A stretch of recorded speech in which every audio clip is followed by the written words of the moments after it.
Você não precisa de 20 mil reais em equipamento para fazer sua música soar profissional. Na verdade, com muito menos que isso, você já consegue uma qualidade de estúdio que pode enganar 99% dos ouvintes e até mesmo os profissionais do mercado.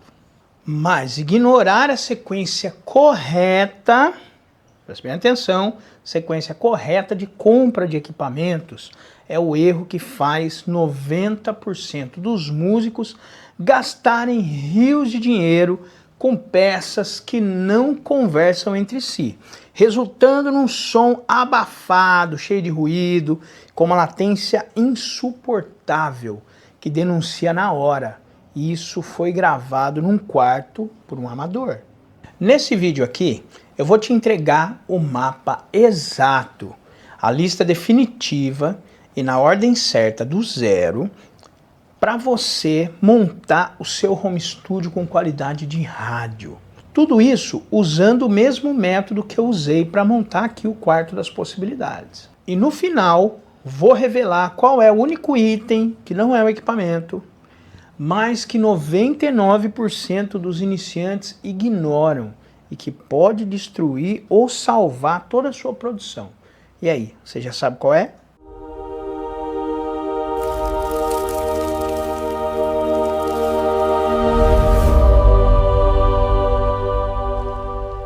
E aí galera, meu nome é Kilder de Paula. Se você chegou até aqui, provavelmente você compartilha da mesma paixão que eu, que é criar música.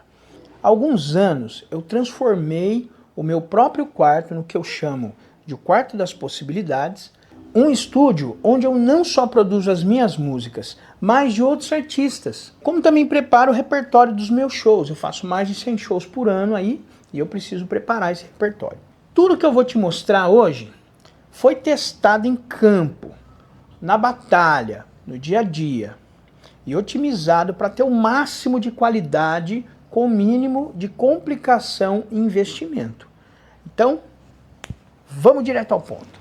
A primeira coisa que vocês precisam na hora de montar é o cérebro da coisa aí, o computador. Muita gente trava aqui achando que precisa de um Mac de última geração. Isso é um mito, gente. Esse daqui, apesar de ser um Vaio, deixa eu virar aqui, ó, de ponta, ele já tem 14 anos. Então ele não é um computador de última geração. Mas ele tem 8 GB de memória, ele é um i7, é um Vaio i7. Na época era o top de linha e até hoje eu costumo fazer as gravações com ele aqui. Para gravação você não vai usar tanto processamento de vídeo, você vai usar processamento de áudio. Então você tem que ter um processador legal, um i5 ou um i7 aí. No caso esse aqui é um i7 antigo, então ele funciona mais ou menos como um i5 aí legal. Você tem que ter no mínimo 8 GB de memória, o legal é 16 para não travar, porque você vai trabalhar multipista, vai processar efeitos, tudo. Mas 8 GB já dá conta do recado, que é esse aqui tem 8 GB, e é interessante. E você precisa instalar um programa para fazer a captação dele aí. Aí o programa de gravação, diferente, ser Pro Tools, Cubase, Reaper, Logic, qualquer um vai fazer a mesma coisa. Todos eles vão entregar a mesma qualidade.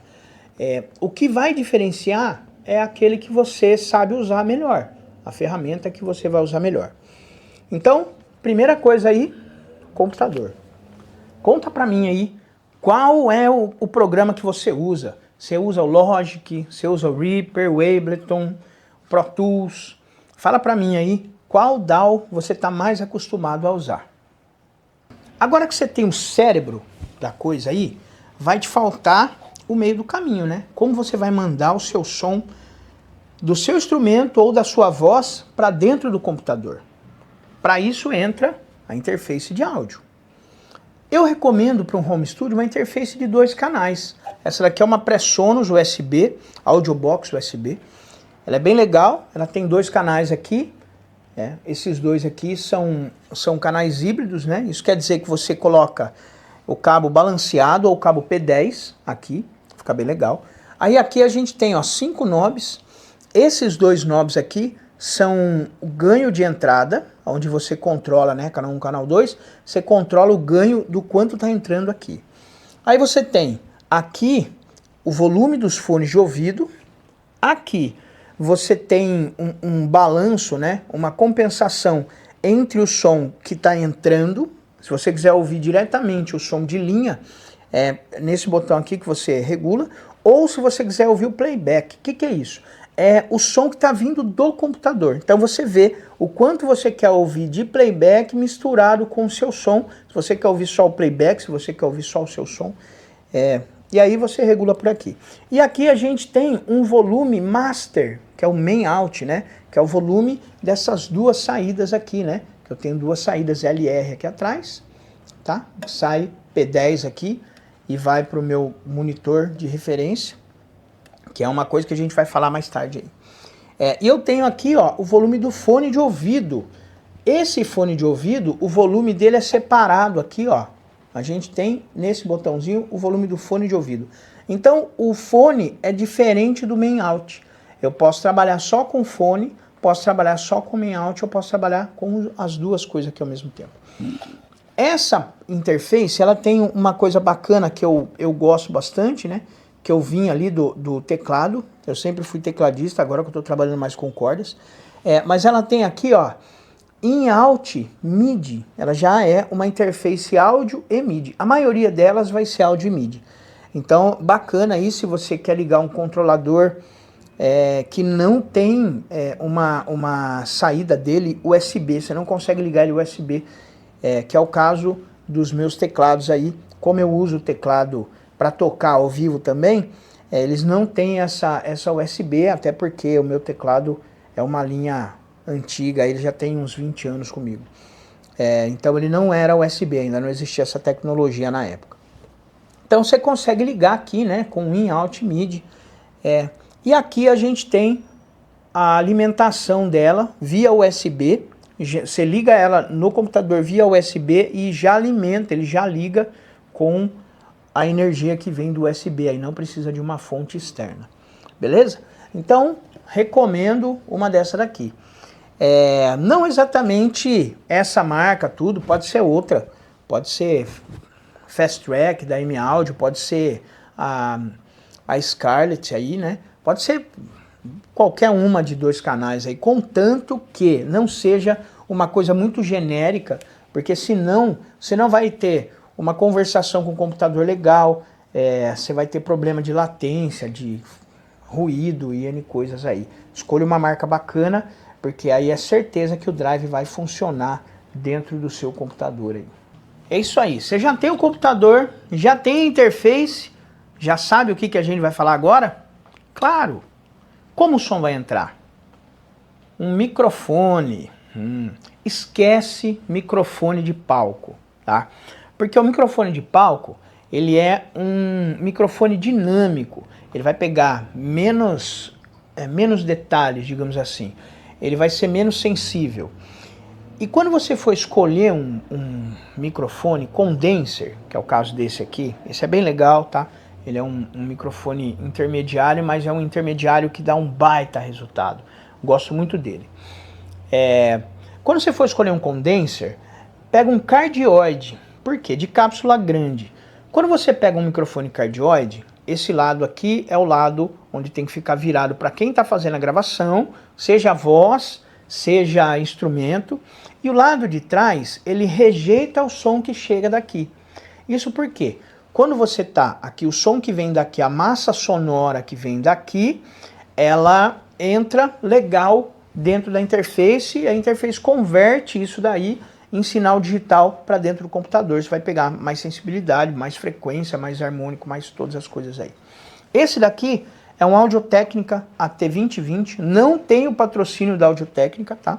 Mas é um microfone custo-benefício muito bom, tem muitos estúdios que trabalham com ele aí, é bem legal. Tem estúdio que trabalha com microfone muito melhor, mas esse aqui já dá conta do recado para você ter o seu home studio aí. Muitas produções eu fiz com ele. Para você ligar esse carinha aqui na interface, você vai precisar de um cabo balanceado, gente. É isso aqui, ó. O cabo balanceado é esse aqui. 3 pinos macho aqui, 3 pinos fêmea aqui. Aqui liga no microfone, aqui liga na interface. Por que que precisa ser o cabo balanceado? Toda interface, ela tem uma coisa que se chama Phantom Power. Se ela não tiver, não compra. Compra outra. Por quê? Esses microfones condenser, eles precisam de uma fonte de alimentação, ou seja, uma energia que vem pelo cabo balanceado para ele poder funcionar. Eu comecei a gravar, na época, para usar o over dentro do estúdio, que era microfone condenser, e a pilha, que era aquele shotgun, que é a pilha, os modelos mais antigos e a pilha ainda. Mas aí eles desenvolveram essa tecnologia do Phantom Power, que é a energia fantasma, que vem da mesa de som, na maioria das vezes, né? E alimenta o microfone. No caso do home studio, essa energia fantasma vai vir direto da sua interface de áudio. Deixa eu pegar a interface aqui para vocês verem. Aqui, ó, nesse lugarzinho aqui tem um botãozinho que embaixo está escrito 48V, que é uma energia que vem de 48 volts, para vocês poderem fazer essa alimentação aí. Interface na mão, microfone, cabo balanceado. A gente precisa de uma coisa muito importante para não ficar variando o som da nossa gravação, não ficar mais alto, mais baixo. Se você ficar com o microfone na mão, você vai variar, vai tremer. Então, um pedestal ou, no meu caso, como o meu home studio é bem pequeno, uma hora eu vou mostrar para vocês como ele é bem pequeno mesmo. Então lá a gente usa um suporte articulado de mesa, esse bonito aqui. Ó, ele abre, né? Aí eu mudo ele, ponho, ele fica em pé. Deixa eu mostrar aqui como ele fica.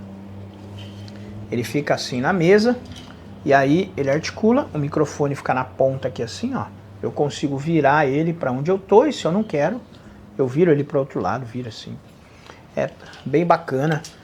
É muito funcional isso daqui para mim dentro do estúdio. E aí uma vez que eu fixo ele, eu gravo as coisas, gravo violão, gravo voz, gravo o que eu precisar aqui com a captação do microfone. Falando em microfone, já que nós estamos falando, né? Qual artista tem um timbre de voz que você acha incrível e queria tentar reproduzir dentro da sua produção, dentro da sua DAW? Como você queria que a sua voz soasse, parecida com a de quem? Com qual artista? Conta pra mim aí nos comentários. Agora é o seguinte, você já sabe como pôr o som pra dentro, você já tem o computador, já tem a DAW, que é o seu programa de gravação, já tem a interface, mas como você vai saber o que está entrando? Como você vai monitorar isso, né, que o pessoal fala? Usando fone de ouvido. Então a opção mais barata aí é a gente começar com fone de ouvido. Mas não pode ser qualquer fone de ouvido. Dependendo do fone que você comprar, você vai ter um problema. Porque a hora que você estiver gravando, lembra que eu falei que o nosso microfone ele é muito sensível. Ele capta tudo. Então, se tiver vazando o som do fone, ele vai captar o som do fone também. Você não vai querer, na sua trilha de voz, aquele sonzinho que parece o sonzinho de celular que fica rolando ali. Você não vai querer isso, né? Então, para isso não acontecer, existe um tipo de fone que ele é vedado atrás, ele é fechado e ele não deixa o som sair por trás. Tem um outro tipo de fone, que é o mais usado aí, que ele é aberto atrás, tá? E aí ele cria uma sensação mais de palco, né? Mais de som ambiente. Isso daí é legal para mixagem. Mas você não vai comprar 2 fones de ouvido, compra um só.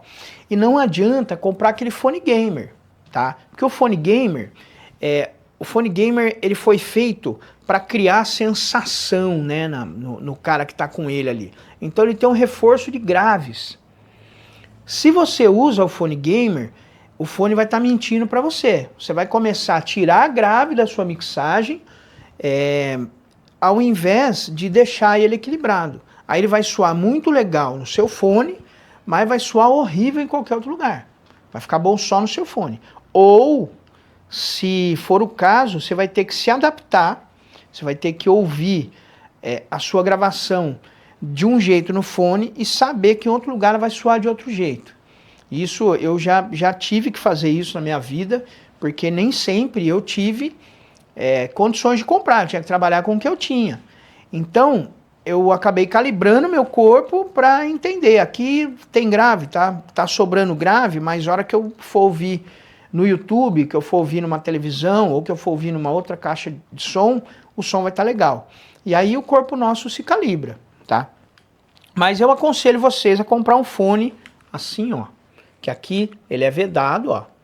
Aqui ele é vedado, ele não manda o som para fora de jeito nenhum. E uma outra coisa, aqui eu tô até precisando trocar. Essas espuminhas aqui, ó, aqui tem uma espuminha de vedação. Ela vem com uma cobertura plástica por trás aqui assim, né? Essa cobertura plástica é justamente para ajudar o som a não sair, tá?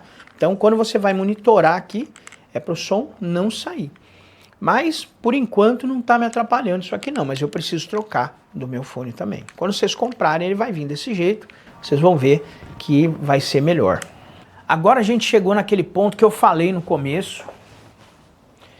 Não é um equipamento, você não compra na Shopee, não compra na Amazon, não compra no Mercado Livre. Esse ponto é a análise do som do seu quarto, ele é o seu quarto. Como que a gente faz para controlar o som dentro do quarto? Você não precisa fazer isolamento acústico, porque você não quer que seu vizinho não te ouça. Isso custa muito dinheiro, é muito caro. O que você tem que fazer é controlar a reverberação dentro do seu quarto. Então tem algumas dicas que são fáceis de fazer, tá? É bem tranquilo. Pode gravar o seu som de frente para um guarda-roupa cheio de roupas, posiciona o microfone com o guarda-roupa aberto, né, lógico, aquele monte de roupa ele vai abafar, não vai deixar o som bater e voltar, tá? Isso é legal.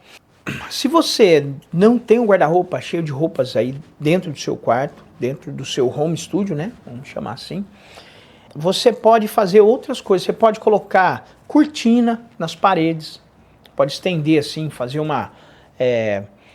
estender cortina de varão assim, cobrir a parede. Quando você for gravar, você puxa as cortinas. Quando você não for gravar, você recolhe as cortinas. Você pode usar, pode espalhar tapetes no chão. Além, né, de tudo isso, você pode colocar o microfone assim, próximo da cortina, com você de costa para as cortinas, tá?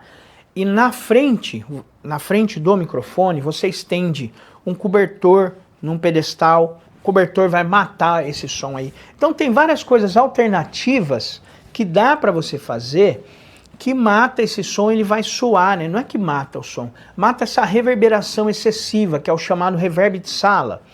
Quando você tem muito reverb de sala, você não consegue tirar depois da gravação. Então é melhor você ter o som de voz ou do seu instrumento o mais seco possível para você poder adicionar esse reverb com plugins depois, né? Do que você ter muito reverb na gravação e você ter que usar algum plugin para você cortar esse reverb. É praticamente impossível que essa sua gravação soe profissional se ela tiver muito reverb. Faz alguma coisa assim alternativa dessas que eu falei para você e me conta aqui nos comentários, deixa aqui nos comentários, fala o que deu mais resultado para você. Se foi o guarda-roupa, se foi as cortinas, se foi colocar o tapete, ou se foi tudo isso junto e misturado. Não importa o que você tenha que fazer aí no momento que você vai gravar. Qualquer dia eu mostro para vocês como é o meu set de gravação. E aí vocês vão entender que o que importa é o resultado final. É o que você vai entregar. Então, o que você quer entregar com a sua música? Se você conseguir um resultado bacana usando um método alternativo e as pessoas ouviram e falaram, poxa, esse som tá bacana, esse daí tá com qualidade de rádio. Isso é o importante. Então, você tem que fazer isso acontecer com o que você tem, independente do que seja. Se você ficou até aqui, é porque realmente você gosta de áudio. Então, mostra que você gosta de áudio, deixa seu like, deixa seu comentário, se inscreve no canal, ative as notificações, porque aí o YouTube vai entender que esse tipo de conteúdo é relevante aí e vai te entregar toda vez que eu postar um vídeo. No próximo vídeo a gente continua esse assunto, abordando aí captação de bateria e de guia de voz. Beleza? Espero vocês no próximo vídeo. Até lá!